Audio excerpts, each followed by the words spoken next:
Good evening, everyone. I'd like to welcome you to this regularly scheduled town board meeting. For those of you who have never attended a town board meeting before, we will first have public hearings, followed by an administrative calendar. There are meeting agendas available in the rear of the pavilion. If you wish to be heard on any matter, please fill out a form and hand it to the public safety officer. After the meeting is adjourned, the town board will follow our custom of remaining in session to hear any residents that would like to address the board on other matters. Madam Clerk, will you please call the roll? Councilman Ambrosino. Here. Councilman Blakeman. Here. Councilman Diaz-Bazito. I'm here. Councilman Dunn. Here. Councilwoman King Sweeney. Senior Councilwoman Gooseby. Here. Supervisor Gillen. Here. I would now like to ask Councilwoman King Sweeney to lead us in the Pledge of Allegiance.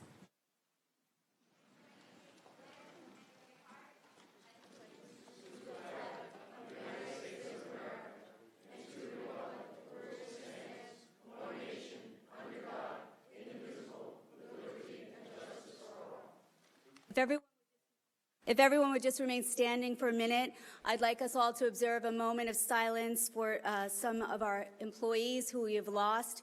We lost our sanitation worker, Jean-Louis McDonald. We also lost a CSEA board member, Michael James. We also lost the mother of our receiver of taxes, Don Clavin, who is Rosanna Clavin. And Councilwoman Gooseby, I think you'd like to remember someone as well. Yes.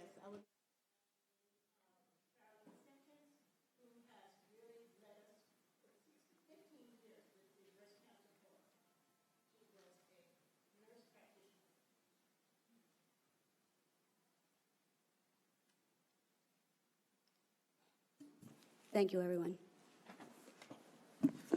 Supervisor, if I may, before we call the first item, I would like to just take a moment to welcome here to Town Hall Troop 230 from Oceanside, who is here tonight earning...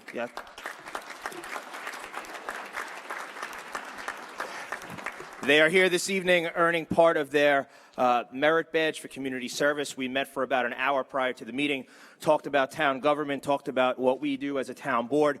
They had some great questions. They are truly interested in their community. It's great to have them. It was great to spend time with them. So with that being said, they're going to hang out with us for a little while. So those of you that are speaking, behave. Thank you. Thank you, gentlemen, for joining us tonight, and thank you for all the good work you do for our community. Madam Clerk, will you please call the first public hearing? Supervisor, before we begin the meeting, I'd like to make a note. I move that the board complies with its own procedures of the Hempstead Town Board Section 7A1 as adopted February 15, 2000, and last amended August 7, 2018, that speakers shall limit their remarks to 3 minutes or less. Second. Third. Madam Clerk, will you call the roll? Councilman Ambrosino. Aye. Councilman Blakeman. Aye. Councilman Diaz-Bazito. Aye.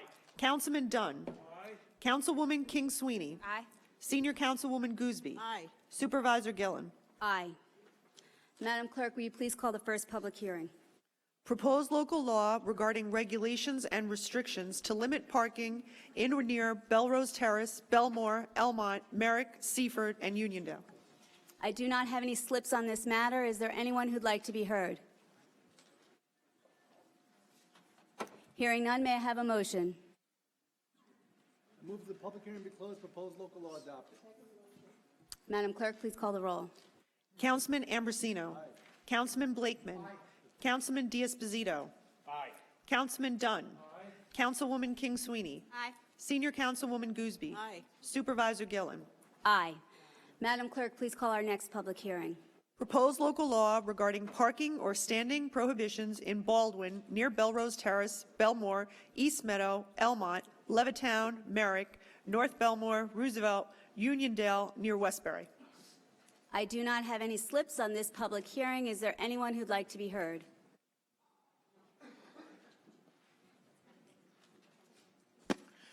Meta Meriday, Baldwin resident. First, a point of clarification with regard to Senior Councilwoman Gooseby's legislation. Does that start now because you still have 5 minutes? Yes. Or how does that work? It starts right now. The clock is preset for 5 minutes, but we'll just count it down until it gets to 2, and then we'll restart it.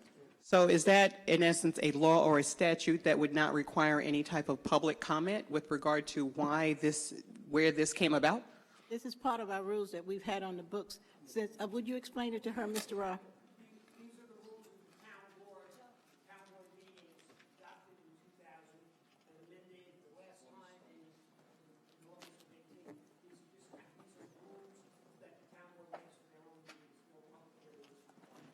Oh, I see. So the next meeting, it could go back to 5 or something like that?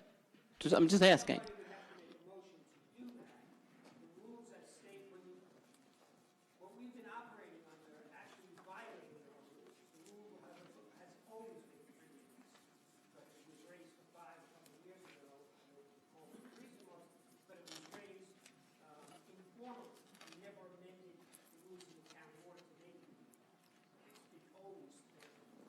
Oh, so we've been operating out of order all that time? Oh, okay.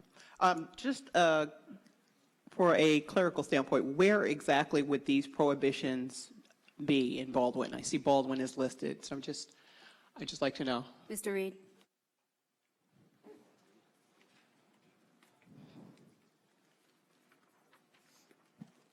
Evening Supervisor and Town Board members. This location is Barnes Avenue in Baldwin. Okay, so it's just on Barnes? Yes, on the west side of Barnes Avenue for no stopping here at the corner signs, north and south of the intersection. West side of Barnes. Okay, perfect. Thank you. Anything else? That's it. We're good. Thanks. Is there anyone else who would like to be heard on this public hearing? Hearing none, may I have a motion? Supervisor, I move the hearing be closed and the item adopted. Second the motion. Madam Clerk, please call the roll. Councilman Ambrosino. Councilman Blakeman. Aye. Councilman Diaz-Pasito. Aye. Councilman Dunn. Aye. Councilwoman King Sweeney. Aye. Senior Councilwoman Gooseby. Aye. Supervisor Gillen. Aye. Madam Clerk, please call our next public hearing. Proposed local law regarding arterial stops in Belmore, Levittown, Point Lookout, South Hempstead, and Woodmere. I do not have any slips on this public hearing. Is there anyone who'd like to be heard? Hearing none, may I have a motion? Supervisor, I move the hearing be closed and the item adopted. Madam Clerk, please call the roll. Councilman Ambrosino. Councilman Blakeman. Aye. Councilman Diaz-Pasito. Aye. Councilman Dunn. Councilwoman King Sweeney. Aye. Senior Councilwoman Gooseby. Aye. Supervisor Gillen. Aye. Madam Clerk, please call our next public hearing. Proposed local law regarding bus stops in North Belmore. I do not have any slips on this public hearing. Is there anyone who'd like to be heard? Hearing none, may I have a motion? I move that the hearing be closed and we vote on the item. Second. Second the motion. Madam Clerk? Councilman Ambrosino. Councilman Blakeman. Aye. Councilman Diaz-Pasito. Aye. Councilman Dunn. Aye. Councilwoman King Sweeney. Aye. Senior Councilwoman Gooseby. Supervisor Gillen. Aye. Madam Clerk, please call our next public hearing. Proposed local law regarding traffic regulations in the vicinity of schools in Belmore near Malvern and Merrick. I do not have any slips on this public hearing. Is there anyone who'd like to be heard? Hearing none, may I have a motion? I move the hearing be closed and the item adopted. Second. Madam Clerk, please call the roll. Councilman Ambrosino. Councilman Blakeman. Aye. Councilman Diaz-Pasito. Councilman Dunn. Councilwoman King Sweeney. Aye. Senior Councilwoman Gooseby. Aye. Supervisor Gillen. Aye. Madam Clerk, please call the next public hearing. Proposed local law regarding restricted parking in residential areas, Belmont Park vicinity, in Elmont. I do not have any slips on this public hearing. Is there anyone who'd like to be heard? Hearing none, may I have a motion? Move that the public hearing be closed and the proposed local law adopted. Second the motion. Madam Clerk? Councilman Ambrosino. Councilman Blakeman. Aye. Councilman Diaz-Pasito. Councilman Dunn. Councilwoman King Sweeney. Aye. Senior Councilwoman Gooseby. Aye. Supervisor Gillen. Aye. Madam Clerk, please call the next public hearing. Proposed local law entitled Parking for Police Vehicles Only in Baldwin. I do not have any slips on this public hearing. Is there anyone who'd like to be heard? Hearing none, may I have a motion? Supervisor. Public hearing be closed and the item adopted. Second. Madam Clerk? Councilman Ambrosino. Councilman Blakeman. Aye. Councilman Diaz-Pasito. Councilman Dunn. Councilwoman King Sweeney. Aye. Senior Councilwoman Gooseby. Supervisor Gillen. Aye. Madam Clerk, please call the next public hearing. Proposed local law regarding gross weight restrictions in Franklin Square and North Belmore. I do not have any slips on this public hearing. Is there anyone who'd like to be heard? Hearing none, may I have a motion? I move the hearing be closed and we vote on the item. Second. Madam Clerk? Councilman Ambrosino. Councilman Blakeman. Aye. Councilman Diaz-Pasito. Aye. Councilman Dunn. Aye. Councilwoman King Sweeney. Aye. Senior Councilwoman Gooseby. Supervisor Gillen. Aye.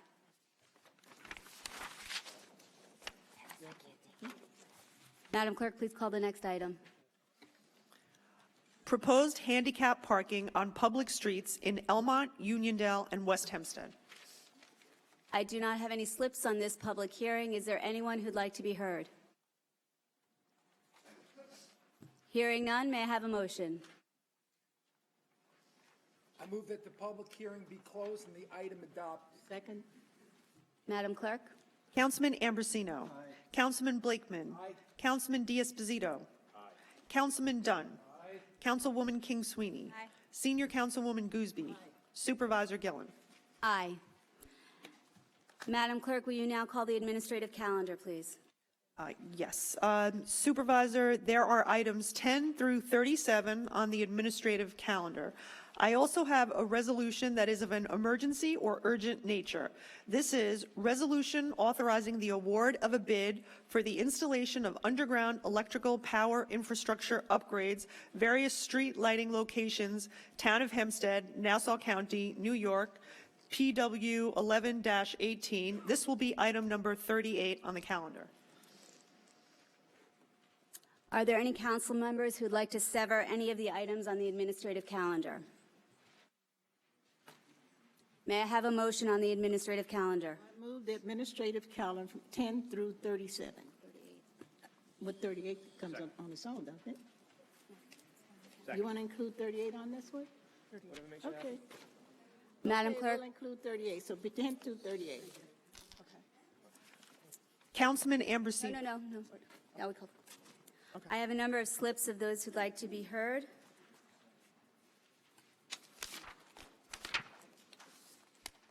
Felix Procacci.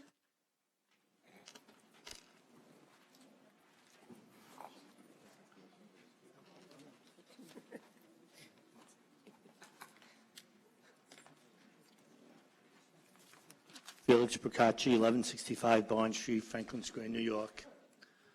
On item number 24, the financial consultant, will Mr. Mastro Marino be required to submit a financial disclosure form?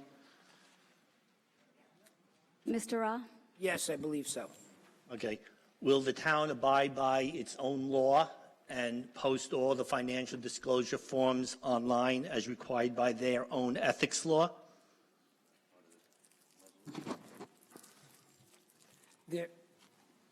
There is a issue with posting the financial disclosures that we're trying to work out with the Committee on Open Government.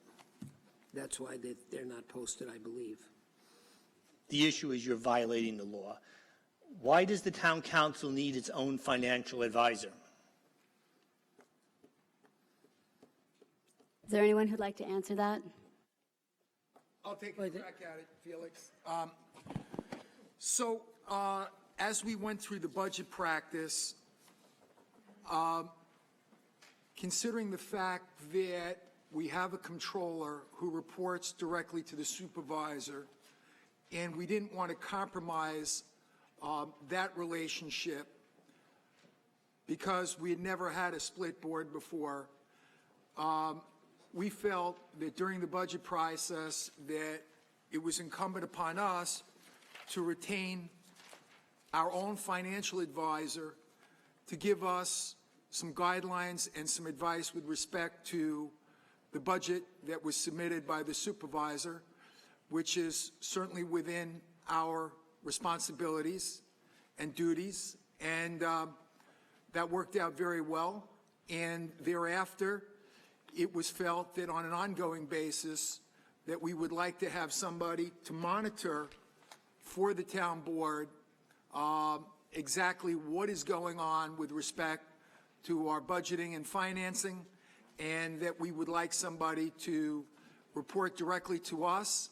The comptroller, we kept out of the process with regard to amending the budget because we felt that it would be unfair to the supervisor, and we didn't want to be unfair to the supervisor in the process. We wanted her to have the ability to have the comptroller prepare a budget for her without interference from us or and on the same token, we did not want to put the comptroller in a situation that we would be discussing things with the comptroller that were privy and private to our deliberations and our talks. So like most legislative bodies, they have their own finance director, and the comptroller is the controller for the town, reports to the supervisor, is under the supervision of the supervisor. So we felt that that was important. It worked out well during the budget practice. I think we had a budget that was very well received by Wall Street. As a matter of fact, Moody's upgraded us, and they also gave us a favorable outlook from a neutral outlook. So apparently they were very happy in the vote on the budget, and therefore we're going to continue on that success, and we felt that it was important to have a professional who knows budgets inside and out to assist us.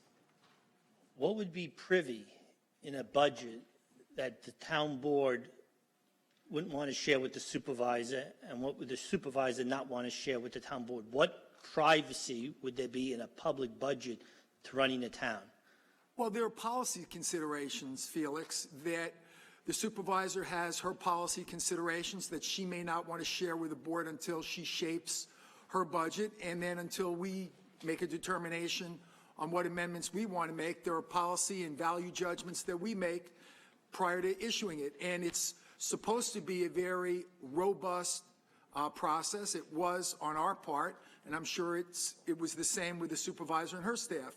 You have an exchange of ideas, and you want to be able to be forthright and have those open discussions, and that's why, you know, I think that it's good that the comptroller reports on the preparation of the budget to the supervisor, and we don't want to compromise that relationship. And I think it's good that we have our own financial person. I think that most, if not all, the members of the board feel the same way.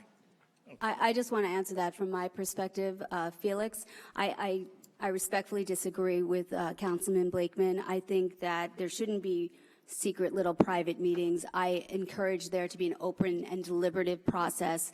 I wanted the budget discussions. I wanted the council members to be involved in the budget discussions. That's why I invited them to participate in July. And I think that we should all have these discussions with the person that we hired to look at the finances of the town, which is the controller, who is a Republican who I worked with cooperatively throughout this whole process, and I think I have a different view. I respectfully disagree with Mr. Blakeman, but that I don't think there should be secret. I think it should all be a robust dialogue that we all have together. I agree. Also, just to get something straight here, because there's this is absolutely wrong, all the news reports as to why Moody's went up.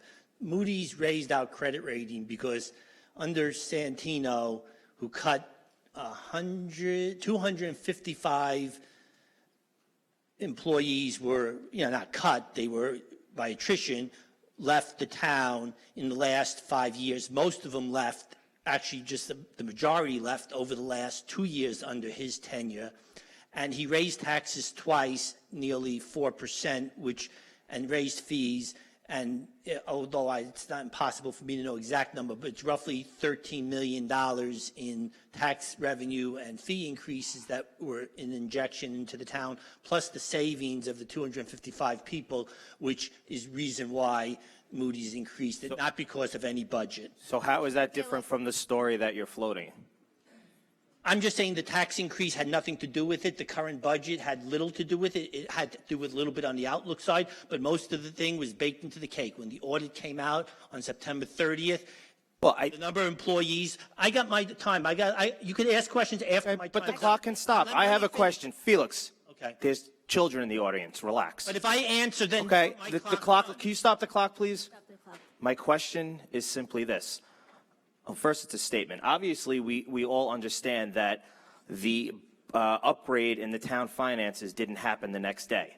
But I think we're clear that the budget that was passed did serve as a mechanism to have the outlook upgrade, which is what we received. Perhaps the bond upgrade is not reflective of this year's budget, but the uptick in our financial outlook certainly did, and I believe that was even mentioned when Moody's discussed it with the comptroller. So I'm not sure how that's different from the way that these stories are being written. No, because the story's the way it's written. Actually, if you had the less of a tax cut or whatever you want to call it, and more tax revenue was coming in, Moody's would have liked it more. But not Felix, actually, But at the end of the day, we still got a bond upgrade and a financial outlook upgrade, right? Yeah, actually, Anthony, if I could add to that, Felix, you don't have to believe Anthony, me, or Bruce, or anyone else. Just call Moody's. We asked them that direct question, whether or not the tax cut budget that we passed was part of their analysis, and they clearly said yes. So call them tomorrow and ask them. I didn't say anything of. Let me continue. Just call them tomorrow. Let me continue on my. I would just like to say something as well on the subject that I understand the supervisor's position. I would not characterize our deliberations as secret. They were privileged, and I think that that is something that we're entitled to when we're discussing policy and personnel decisions and issues that we may want to hash out in a caucus situation rather than in a public forum, which is entirely appropriate. So we agree to disagree on that. Are you all done? Maybe not. Are you done? This is a town board meeting. We're allowed to speak. Not while I'm speaking. You have your time. Okay. Stop. All right, let's. God bless you. Enjoy the night. Mr. Procacci, you may continue now. 3 minutes. You may continue now, Mr. Procacci. Okay, I looked up some of the financials while John Mastromarino was comptroller here, because according to the press release, he has a proven track record of protecting taxpayers. Well, from 1994 to 2010, taxes went up 68%. The town-wide administrative charge went from $29 million to $53 million, or 82%, and that's, you can't identify a pencil in that. The animal shelter administrative charge. Can I finish, please? And you can have your time after. You're just wasting my time. I'm allowed to talk. Excuse me, respect these young men that are in here that are getting here for their bed. Let's try to keep, excuse me, everybody, let's keep these meetings civilized. Let everybody finish their sentence before they get interrupted. Mr. Mastromarino does not make policy decisions. That's not his role. Policy decisions are made by us. He is only an advisor. He's an expert on fiscal matters and budgetary practices. He doesn't make those value judgments, so to tag him with that is completely inaccurate. You know that, and I know that as well. Now finish. The animal shelter administrative charge went from $964,800 in 2002 to $3.492 million, or 262%. In only 8 years. Time is up. So I was interrupted many times. Let me finish up. Please just wrap up your Can I statement. wrap up my statement, please? Thank you. Property taxes, where I could get a comparative number from North Hempstead, 2004 to 2010 was 26%. In Hempstead, over the same period, was 31%. I'm not sure where that proven track record of saving money was. He just ignored everything. And as far as the administrative charge was, the comptroller of New York State blasted the administrative charge as being inaccurately done. So that's his record, okay? Thank you. Thank you. Mita Meride?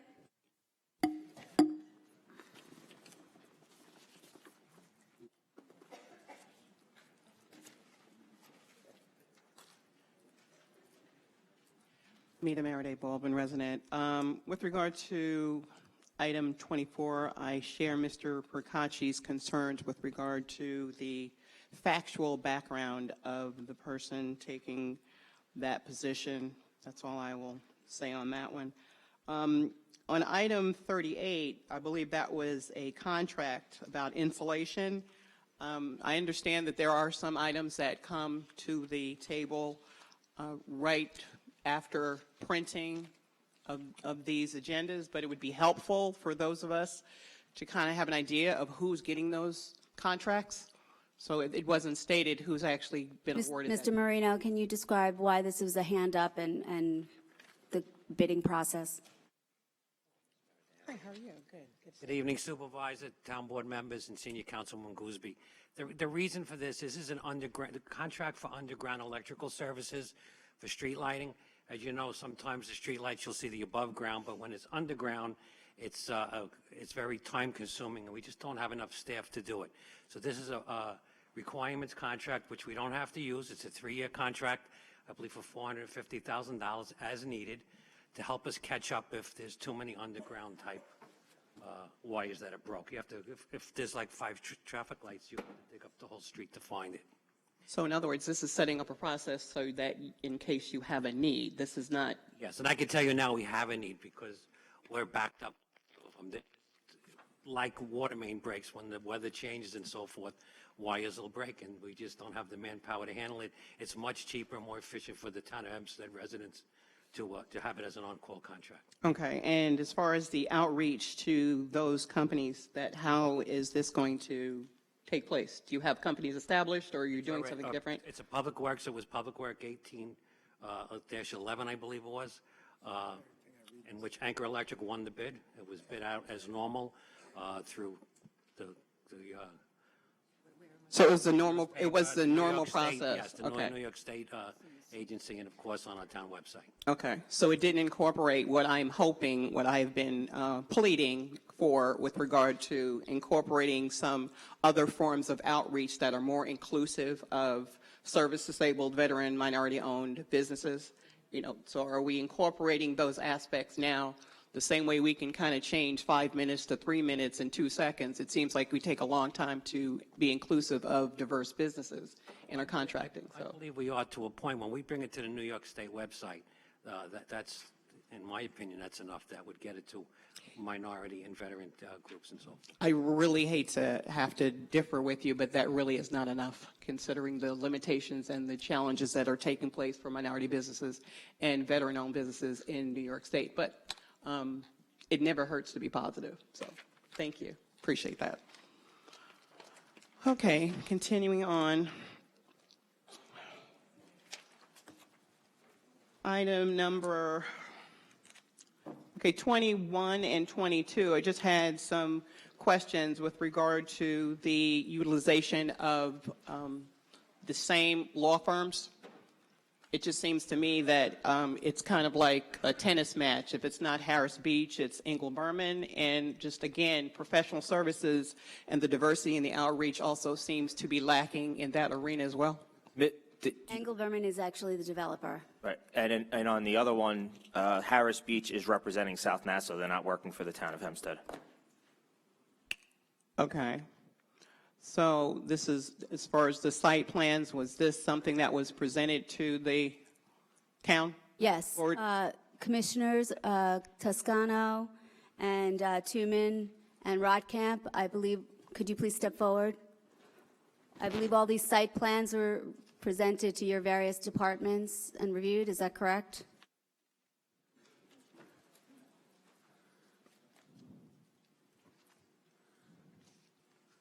Good evening, Supervisor, members of the Town Board. That is correct. This project has been going on for a long period of time. Over the years, there's probably been 20 or 30 community meetings, and they have a complete site plan was done. It was sent to all the agencies, the town, the county, and the state as well. So it's been seen by everyone. Just to clarify, are you talking about 21 and 22 or just 21? Ms. Meriday, I believe, was asking about both site plans. Well, that was 21 specifically. And 22, again, had a full site plan approval as well, went to the town, county, and state. And it cleared your department, is that correct? That is correct, Supervisor. And you're recommending approval of the site plan, is that correct? we are, correct. Thank you. Commissioners Tuman and Toscano.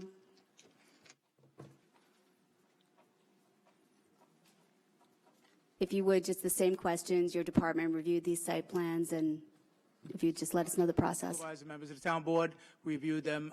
We were certified that they are town roads, and we're okay with this project.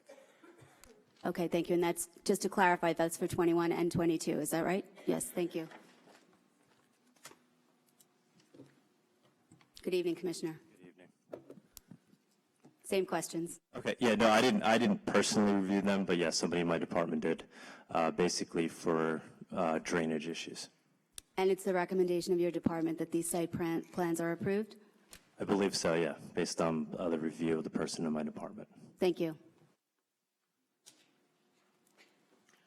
Okay, and as it pertains to 21 and 22, I'm hoping that the impact of these projects themselves do not further deteriorate the condition of the roads in the township, which in many locations are deplorable. If I could just comment on that for 1 second, I was going to wait till the end, but the question is posed.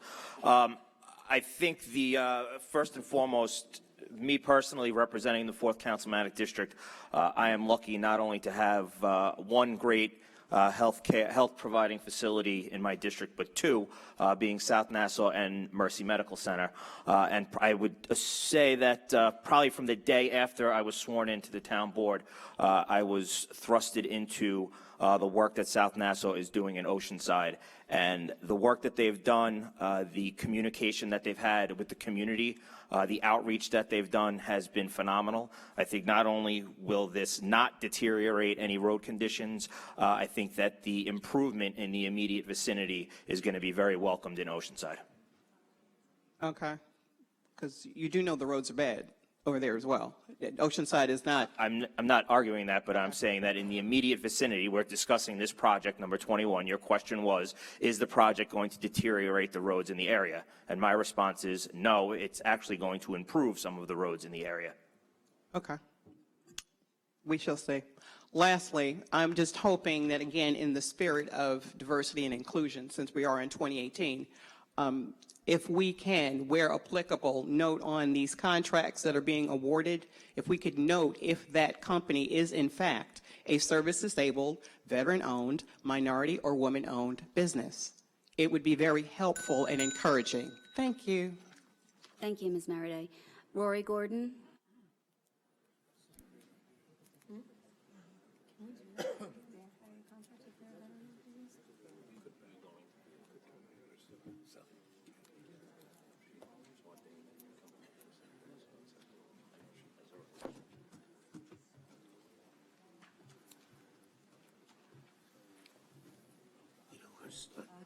Good evening, Rory Gordon, Hop Hog, New York. On item number 11, how will it be determined if this litigation will go over $10,000?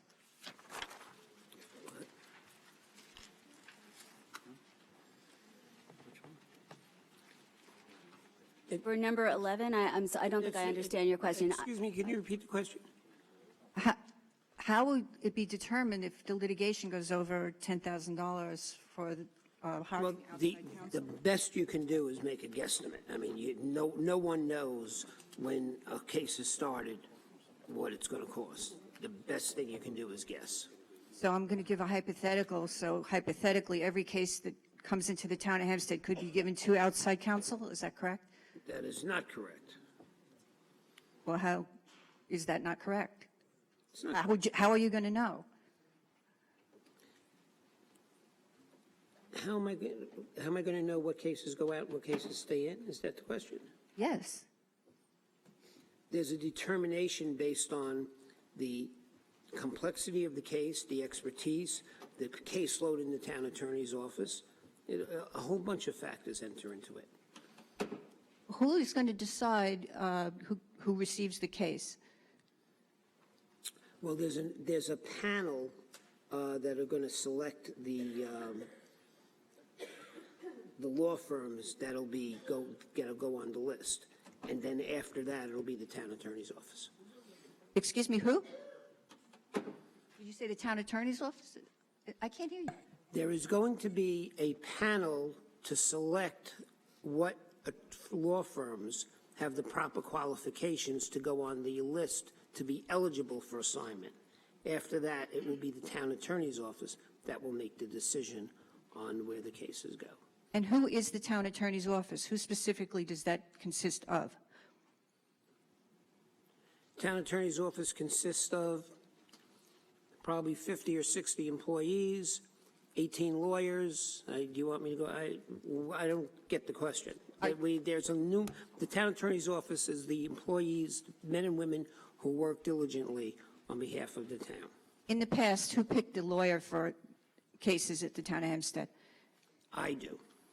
Okay, so that's changing. Is that? Yes, this is a follow-up to the legislation that was passed in June, which now requires that all professional services contracts over, I believe, $10,000 now will be subject to an RFQ process, so that the people aren't just handpicked, that there's actually a transparent and open process to select the professionals who will do business with the town of Hempstead.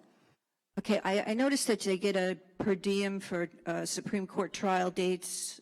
Is that going to be the same for civil litigation and mediations, things of that nature? Essentially, that's the same. It'll be the same numbers. Federal court? It'll be in the ballpark. I can't commit to what an individual law firm may or may not do. But yes, it is. Those are the numbers that we strive for. Well, let me give you a hypothetical. If it's an 8-hour day, are they getting paid their $225, which would be $1,800 if it's a mediation and they're there for 8 hours? I'm not going to deal in hypotheticals. I have to deal in facts. So if you want to give me, a fact pattern, maybe we can do a law school exercise. Well, the fact is that it's $1,000 a day, and law firms are charging $225 an hour on an 8-hour day, and the town is paying $1,800 right now. Is that going to change? But if it's a full day, it's $1,000. Okay, so if somebody goes into federal court and does a mediation. Is that what it is today? Yeah, yes. $1,000 today if somebody goes in for mediation? Yes, per day. Per day? Yes. That's not going to change? If I could tell the future, I'd be at the racetrack. I don't know. All I'm telling you is this is what we have in front of us tonight, and this is what we're dealing with. I can't tell you that in 2 weeks we don't do another resolution because we can't get law firms to work for that amount of money. Okay. These are what's called municipal rates. Most law firms abide by them. Every once in a while you get a case that requires a particular expertise and you have to pay more money. Okay. At which time there'll be another resolution. Okay. So as of today, if somebody goes to Supreme Court or federal court or to mediation or to a deposition, it's $1,000. How about a deposition? It's an 8-hour day. Is that $1,000? If it's a full day, correct. Okay, that's it. All right, that's good. And the other question that I have, what is the status of this Town of Hempstead Laboratory situation, number 14? What is the Town of Hempstead Laboratory? There's a laboratory in Point Lookout. It was damaged during Sandy. There is some mold and asbestos issues, and we are remediating the lab so we can rehabilitate the lab. It's been sitting. It's part of the capital plan. Has it been sitting for 5 years unused? I don't know the exact number of years. Is that a fair estimate of the number of years it's been unused? 5 years? I don't recall offhand. I can get back to you with the exact number of years, but it's been a while. Okay. And the last question I have is, how come when you guys give raises, you just, put a single name on the document? It says resolution number 32, amending various office positions and occupations in the town government of the town of Hempstead. Who's on number 32 today? This, I believe there are 3 items, and they're just a military leave of absence and another leave of absence. Is there any particular reason why the public is not, They're online. No, they're not. Here's a piece of paper. It's right here. When people go on, we've answered this question actually before. When people go on leave, there are some privacy concerns because they may be going on medical leave, so that's why those are not published. So this is only has to do, no, this sometimes somebody's getting a raise. It can vary from meeting to meeting. There's a uniform resolution for personnel actions, but in this particular meeting, there are 3 personnel actions, and they're military leave, and I think 2 family leaves. Is that correct, Mr. Commissioner? Is he here? Oh, thank you. Yes. Okay, thank you.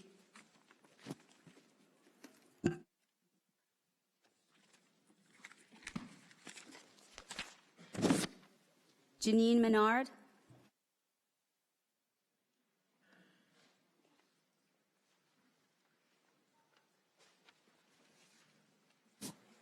Good evening, Janine Maynard from Hempstead, New York, also a member of the Uniondale community and the Greater Uniondale Area Action Coalition.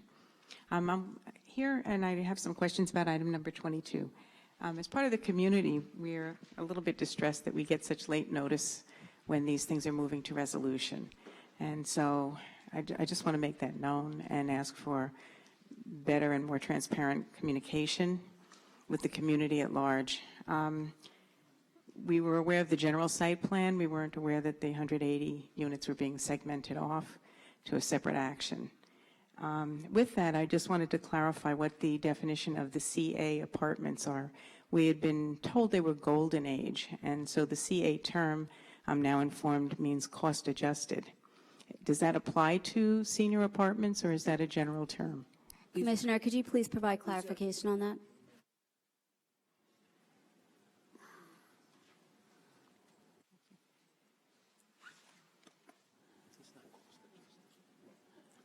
Good evening, Supervisor, members of Town Board. In reference to this specific property, I believe that the last Town Board, the Town Board approved the GA, which is the golden age, and then this one is the CA. So the property is broken up into 2 sections. One is golden age and one is the CA zone. Okay? Basically what the difference is, it really has to do with age and parking. Can you clarify the specific terms and let me know also if it is a cost adjustment, what the No, basis- CA does not stand for cost adjustment. Okay, so No, then please no, that's just the name of the zone. A golden age is 55 years old, and it basically says you have to have 5 spaces for every 3 apartments plus a visitor spot. Okay, CA is 4 spots plus a visitor spot. So that's basically the difference. Is there any age restriction in the CA? No, there's not. No. Okay, and that does not reflect anything about the cost formula for that? Because we understood the golden age would also have some benefit for affordable units. Does this also incorporate that? Not that I'm aware of. Maybe Mr. What was the question? I'm sorry. Does this development of the 108 units incorporate any affordable units? In the CA zone, no. In the Golden Age zone, like the commissioner said, it's 55 and over, but there are no affordable units. All right, thank you for your information.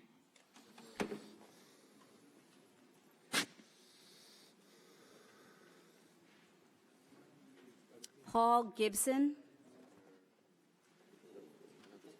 I think it's too small. It's too small. I do not have any other slips on the administrative calendar. Is there anyone else who would like to be heard?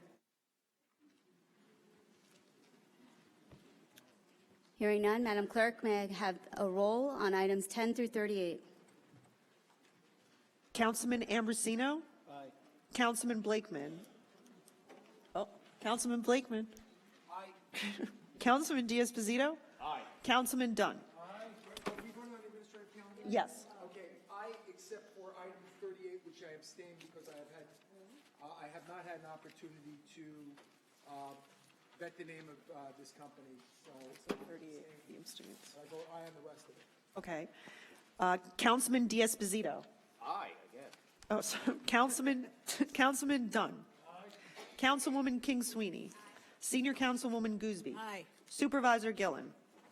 I accept item number 28, on which I recuse myself. In the interest of disclosure, I disclose on item number 21, the law firm that is representing the applicant, a member of that law firm was on my transition team. However, that is not the applicant. The applicant is South Nassau Community Hospital. And then on item number 24. I vote no because I don't believe that the additional cost to taxpayers is necessary at all. And I also believe that in passing a contract, the town board is violating its own rules. It's a contract for $50,000, and it was not subject to the RFQ process, the open and transparent process that we were supposed to be following with respect to awarding these contracts, so I vote no. I voted yes, Supervisor, because you have your own control as well. We don't have one. We have to use one singular, but you have your own. So it's time we have ours. May we have a motion to adjourn? I move that we adjourn. Second. Madam Clerk, please call the roll. Councilman Ambrosino. Councilman Blakeman. Councilman D'Esposito. Councilman Dunn. Councilwoman King Sweeney. Senior Councilwoman Gooseby. Supervisor Gillen. Aye. That concludes the formal portion of our meeting. We will now move into public comment. Felix Procacci.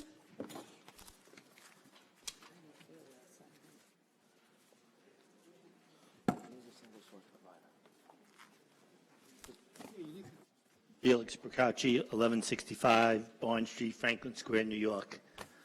Just to finish up with Mr. Mastorino, these are the forms. This chicken scratch I foiled this. I had to go to court to get this. This is how we determine between $53 and $60 million worth of administrative charges.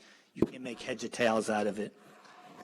Anyway, also on the animal shelter, advertising and promotion, there was a big deal over the cost, how much, $500, $5,000.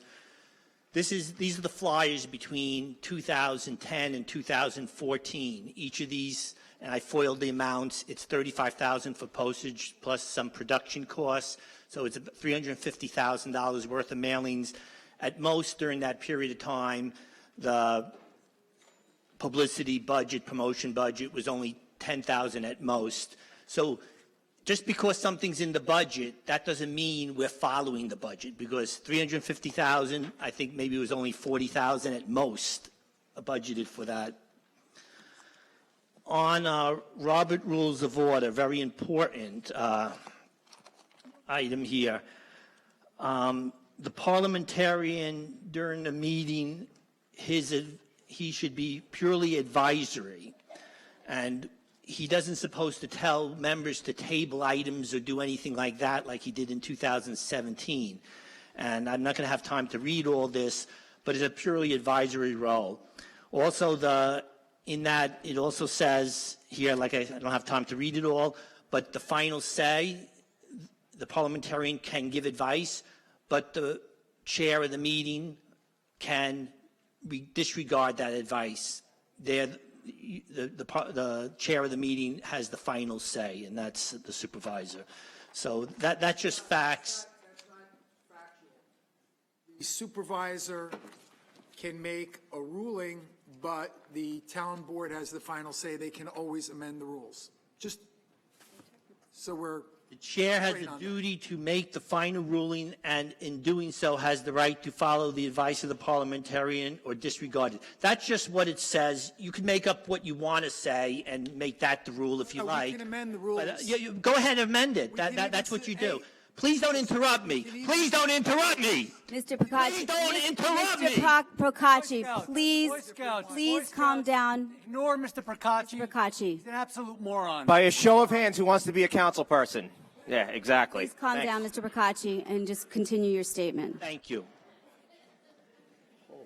So those are the rules and regarding the parliamentarian and his role. He doesn't supposed to advise council people to table things, and tabling only supposed to be done to move things that need to be moved before that. They're not meant to move things, postpone things indefinitely, because if you postpone something indefinitely, that's a debatable item, and it was done improperly last year.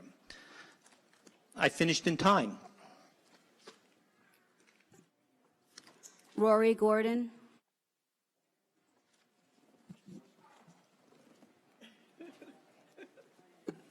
Boy Scouts, thank you for coming. We apologize. Thank you, guys. Have a safe night, guys. Good night, Boy Scouts.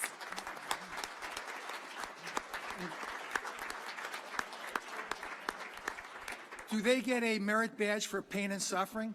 In boxing also.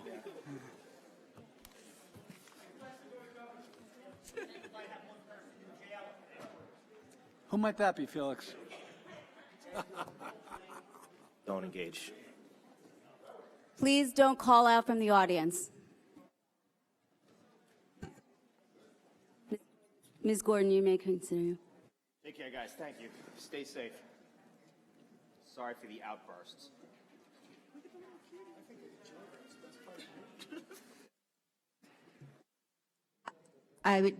You had left early at the last meeting, Laura.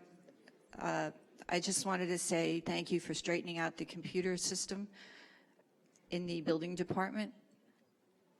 That was really great. I'd like to make a recommendation. Mr. Rodkamp, at the last meeting, he came up and told us that there were 7 million documents online. And I don't know if you are aware of it, but New York City has where you don't have to leave your home. You can just go online and you can look up any property that you like. And since you're taking the town of Hempstead to a new plateau and a new level by putting everything into a computer system, I think it would be advantageous to the people here to do the same. We're moving towards that. We have a long way to go. Everything's on paper right now, but we're moving into the digital age. Well, that would be great. I got an argument from the rest of the council on that one, but I wanted to make it be known to you. It's quite a lot of communities do that now. It's not just New York City, but I use that as an example because it's much larger than the town of Hempstead as far as documentation and paperwork is concerned.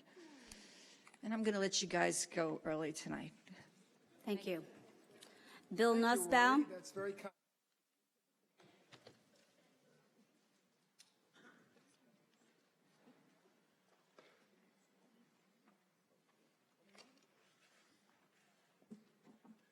Bill Nussbaum from Huntington. I'm a volunteer cat socializer at your animal shelter, and I'm here to say some good things about the shelter because as I watch these meetings, all I hear is negativity.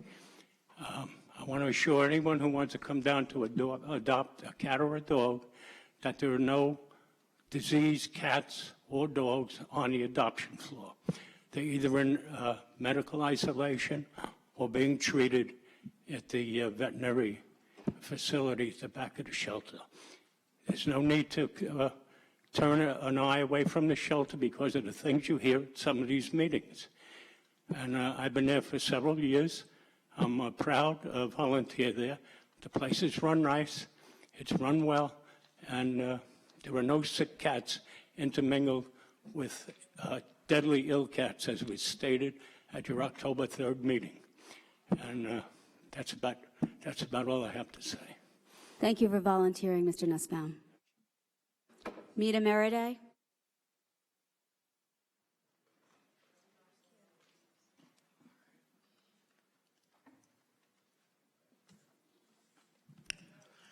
Mita Meriday, Baldwin resident. I am concerned, as I said earlier, with regard to the deterioration of the roads in the township.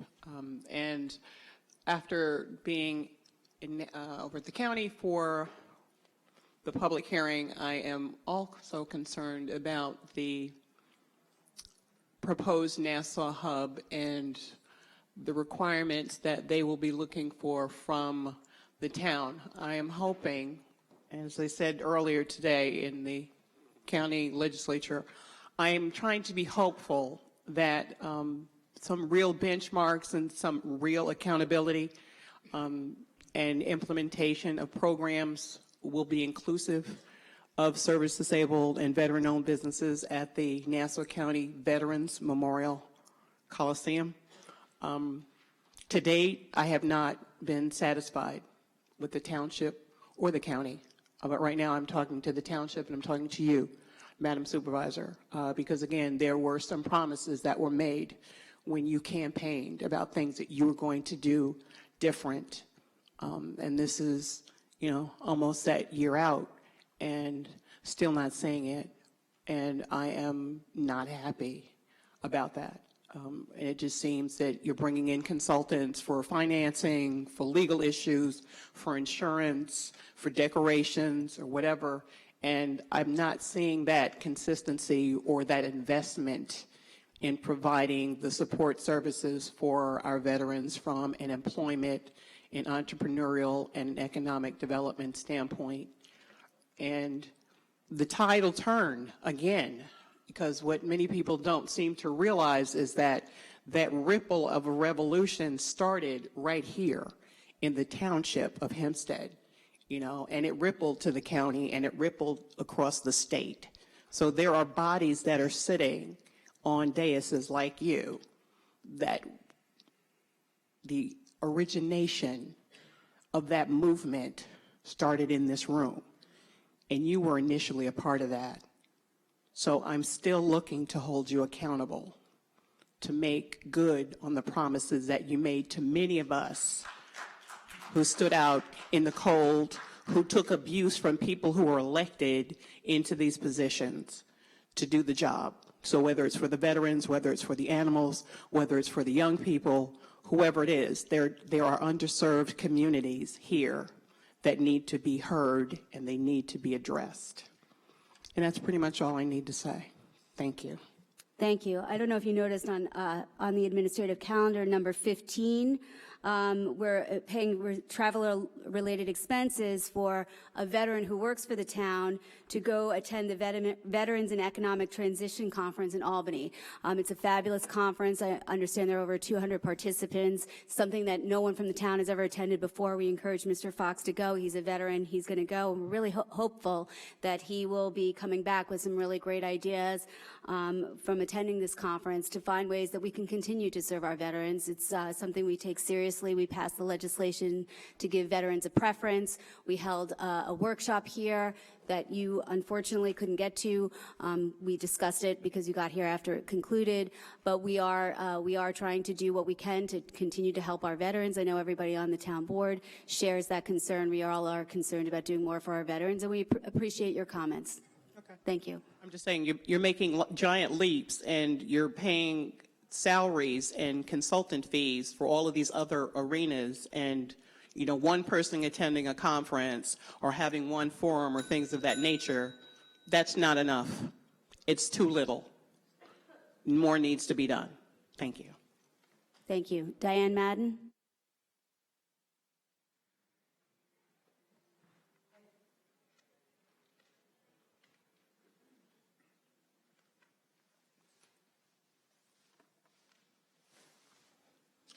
Diane Madden, Hempstead. I just wanted to ask about the photo policy. How is that coming along? I know we made some notes last town board. It's very confusing to the staff. They're typical of Michael Pastore. There really are no staff meetings. In fact, when I was there, there was an employee telling someone, "I can't let you take pictures." So they're not even schooled on the kind of language and communication, not to mention that information was correct because you can take pictures in the kennels and in the hallway and in the public areas. So when is this going to be done? I thought that the signs had been posted and were clear enough. I'll take a look at it tomorrow. If the signs are confusing, we will change. Well, what Take signs steps are, to make it. I haven't been there the past week. Were there corrections? Last time you and I sat down, I had given you some notations. You were going to put up new signs. Are these new signs up that I'm unaware of? I don't know. So how? I don't know. We've got, to the best of my knowledge, no complaints about any confusion in the shelter as to where you can take pictures and when you cannot take pictures. So certainly you raise it, we'll take a look at it. Yeah. Can we also make sure, and this isn't being critical of anyone or of the policy or anything like that, can we make sure that someone from the town attorney's office or the counsel to the town board or from the supervisor's office, someone explains to the staff and the volunteers at the shelter what the policy is, how to implement it, so this way everyone understands? I'm not even sure I understand it. Commissioner, can we get someone to do that? Thank you. Thank you, Councilman. I really like that, and I hope they do that across the board, because if you go into the animal shelter at any time and speak to some of the staff, they don't have these meetings. Mr. Pastore doesn't conduct these meetings, so they are oftentimes the last to know what the policy changes are, so I do thank you for that. I have a question about some foils, particularly a foil that I sent out September 8th regarding Rebecca Sinclair and her communications about Brock. I was given notice that they needed an extension until the 2nd. I still have not received these foils, and I am concerned that there may be interference there, and unsure why. I'm not. Madam Clerk, is anyone in your FOIL office interfering with responding to this FOIL?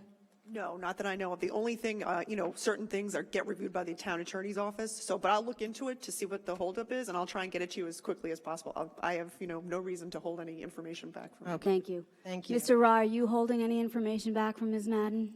Certainly not. That's not what I was insinuating. I am insinuating, though, that there's been an issue with Rebecca Sinclair. So I have reason to believe that those foils would be delayed. I don't know who you're accusing of delaying your FOILs, but the clerk's office responds to FOIL requests, and the clerk has said there's been no interference with the response to your FOILs. Don't put words in my mouth. I didn't accuse anyone. I asked a question. The other issue is Leoncia, the volunteer that was banned. Is that an ongoing investigation, as I had mentioned the last town board meeting? It is being reviewed, but the decision as of now stands. Okay, but it's being reviewed. Yes. That's probably a good idea. Also, the assistant director position, and I would like to follow up with Mr. Salmon. Has it been posted on Indeed at all? Is it seen anywhere? Good evening, Supervisor, members of the board. Good evening. Yes, the advertisement for the position was placed on the website Indeed. In addition to that, I've been trying to get it on the website described as NACA, National Association for the Care and Control of Animals. I actually put it on my credit card last week. They're supposed to send me an email allowing me to post the ad. There's some communication problem. They haven't sent me that email yet, but I'm in the process of doing a second website also. Okay, great. Thank you so much. Websites. Appreciate it. Thank you. And also, I'm hearing that there have been many sick dogs at the shelter starting yesterday, nauseous, throwing up. I know there's been some policy changes to the food, which I think is not a good policy. But in any case, does anyone know, is there anyone here that is directly inside the animal shelter or can speak to all of these dogs suddenly getting sick? Commissioner, are you aware of a lot of dogs suddenly becoming sick?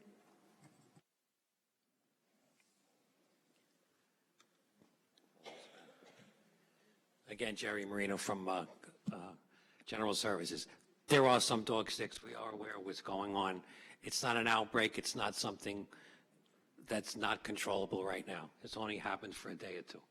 So several, though. I mean, I was getting a lot of pictures yesterday. Many dogs sick in their cages and sent out to vets. Is that correct?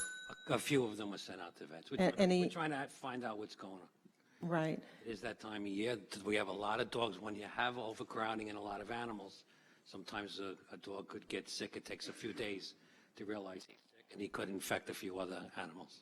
Right. And in relation to the food changes, could that be it? It's way too early to say anything like that. And our food changes are very minor. It's not. They're not giving them wet food anymore. Staff are being told they can't afford it. It has nothing to do with money. It has a staff issue. Thank you for your comments. Valerie Lamp?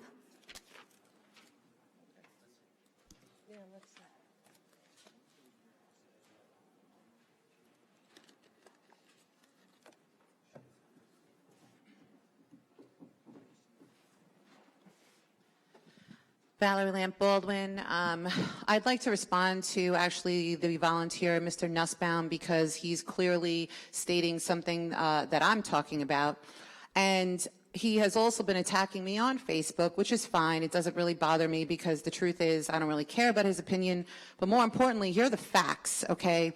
I personally found a cat on the street at death's door, according to the vet. And animal control refused to take this animal in. We know this already. Case number 0251. The officer left the premises, refused to take the cat in. Things are not all hunky-dory at the animal shelter. This is why we advocate and fight for the animals. This cat was tested light positive for FELV.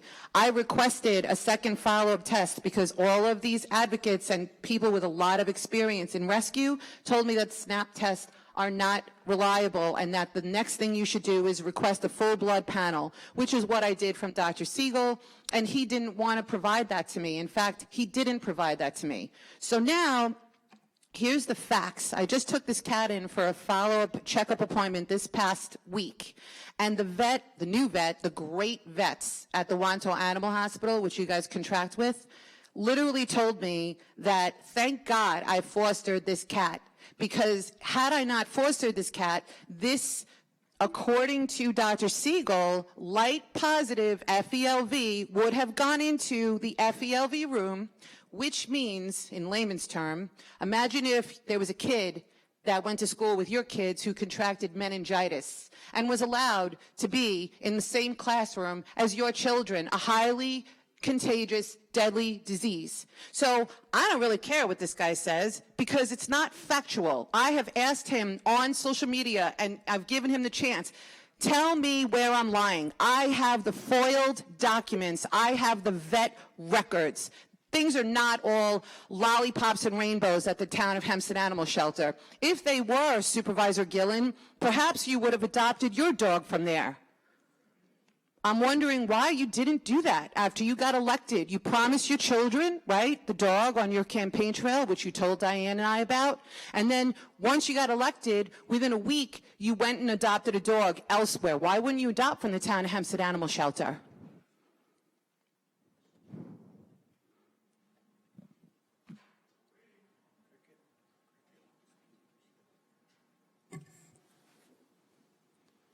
You have 2 minutes, or how much time? Oh, you have 15 seconds. I'm so glad I have 15 seconds because all I want to say is this. You disgust me. Can't be civilized, then you're going to have to leave. That is civilized because I have a lot better things to say. Why don't you call Bonnie Redapsher's employer again and get her to stay silent? Why don't you do that? Threaten her livelihood with the town of Hempstead contracted law firm. What you're saying is false and No, it is not. defamatory. Why don't you subpoena my documents, Laura? Why don't you sue me? You're going after a world record here. Leoncia Menard? She unfortunately is not here. I was going to defend her too. You're suing the board. Congratulations. Excuse me, your time is up. Pearl Jacobs? You have 340. Pearl Jacobs? If that.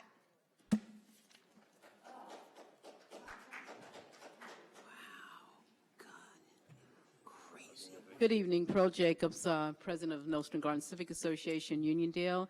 I did attend the meeting today at the county legislature regarding the hub development. I'm going to read what I wrote and spoke to Scott Reckler today because I'm going to implore support from the town of Hempstead, please.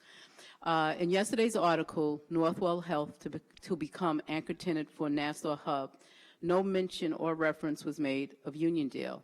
The article stated that the location of the hub is in the proximity of Hempstead Turnpike, Earl Overton Boulevard, and the Meadowbrook Parkway. As president of the Nostrand Garden Civic Association and member of the Greater Uniondale Area Action Coalition, our collective community has led an active campaign to retract any article or media release that states that the Nassau Hub is located at East Garden City, a fictitious entity. Although yesterday's article did not mention the fictitious entity of East Garden City, it did not mention Uniondale either. This exclusion demonstrates a lack of recognition towards Uniondale as the host community. In years past, the Nassau Veterans Coliseum has always been recognized as being located in Uniondale. Only in recent years, with the growing interest in the development of this last piece of open space in Nassau County, has this area taking on the fictitious identity of East Garden City. I, as well as many residents of Uniondale, are excited about this transformation of the hub, and we support this proposed development. The Uniondale community respectfully request the respect that it is due by being recognized as the host community. Everyone should know that the Nassau Hub is located in Uniondale. Exclusion is passé. It's 2018. The word is now inclusion. The Uniondale community respectfully requests the town of Hempstead's support in ensuring that Uniondale's identity as the host community of the hub be maintained. We would appreciate that. Thank you. Thank you, Ms. Jacobs. Barbara Thomas.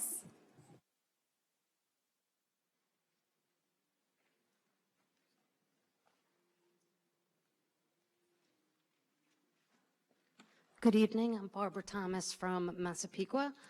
I will be very brief today. It's something I've been asking for since the year 2015, and it's very simple, and it could be done, and it should be done as soon as possible, and that is for a code of conduct, code of ethics, to be not only created or expanded upon if one exists, and for that code of conduct at the animal shelter to be enforced. It is indeed a fact that you have staff now from the animal shelter attacking people on social media. You have staff attacking advocates, adopters, fosters on social media. That's totally unethical.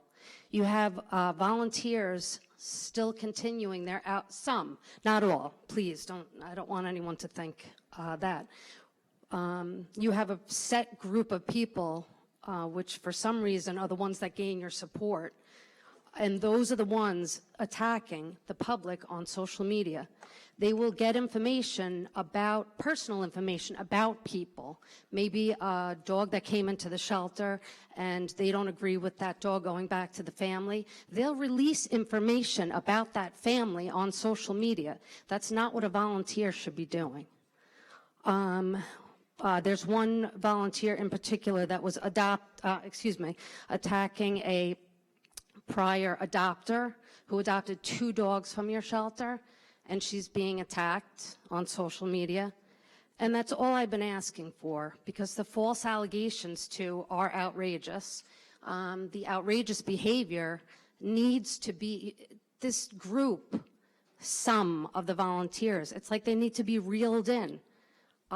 They maintain power and control over all the information that we all need to save the animals, but only a certain group are the ones that get that information. And some people break the rules, and it's fine. Other people don't break the rules, have false allegations made against them, like Leoncia, who's suspended. So I respectfully ask, and I've been asking since 2015, you really, really need a social media code of conduct, code of ethics for the animal shelter, staff and volunteers. I thank you for your comments, and we'll look into that. Thank you. That concludes tonight's board meeting. Everybody get home safely. See you guys later. Bye.